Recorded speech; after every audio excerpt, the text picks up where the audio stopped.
Salut à tous! Hier soir avait lieu le huitième de finale de la Coupe du Monde pour l'équipe de France féminine, mais comme je me suis endormi pendant la prolongation, je vais plutôt vous parler de la canicule.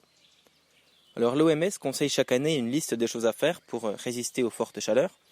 Hydratez-vous bien, ne sortez pas entre midi et 16 heures, ou encore allez dans les lieux climatisés comme les supermarchés.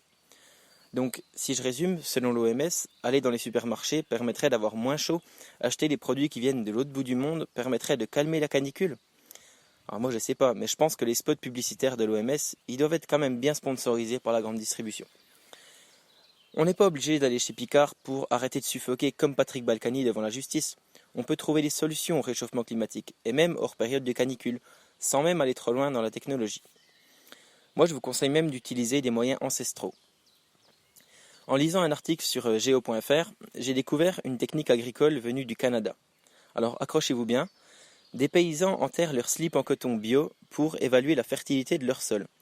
Et si seul l'élastique résiste, c'est que le sol est très riche. Résultat, on évite la venue d'une pelleteuse qui va polluer pour creuser une tranchée qui permettra de compter les vers de terre encore actifs ou en recherche d'emploi sur la parcelle. Exemple numéro 2. On a inventé les tapettes à mouches électriques.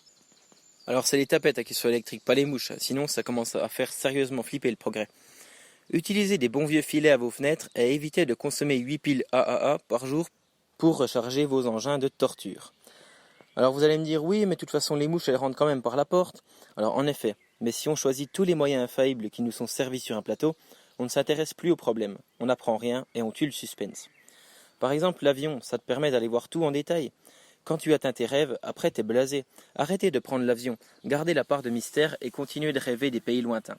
Puis dites-vous que toutes les vérités ne sont pas bonnes à voir et que beaucoup de mini-drames pourraient être évités. Si vous en avez marre de cuire un peu plus fort chaque été, commencez par vérifier que vos radiateurs sont éteints avant de brancher vos ventilateurs. N'attendez pas la peine de prison pour vous rendre à l'évidence, comme Patrick Balkany qui a dit « On ne va pas s'excuser toute notre vie d'être né dans une famille riche après avoir fraudé le fisc pendant de longues années. » Moi, personnellement, je côtoie pas d'ours polaires, j'en ai pas dans ma famille. Mais si ça continue, je pense qu'ils seront peut-être pas assez nombreux pour faire une équipe de foot. En attendant les amis, restez curieux. Moi je vous souhaite une belle semaine en slip au rayon surgelé.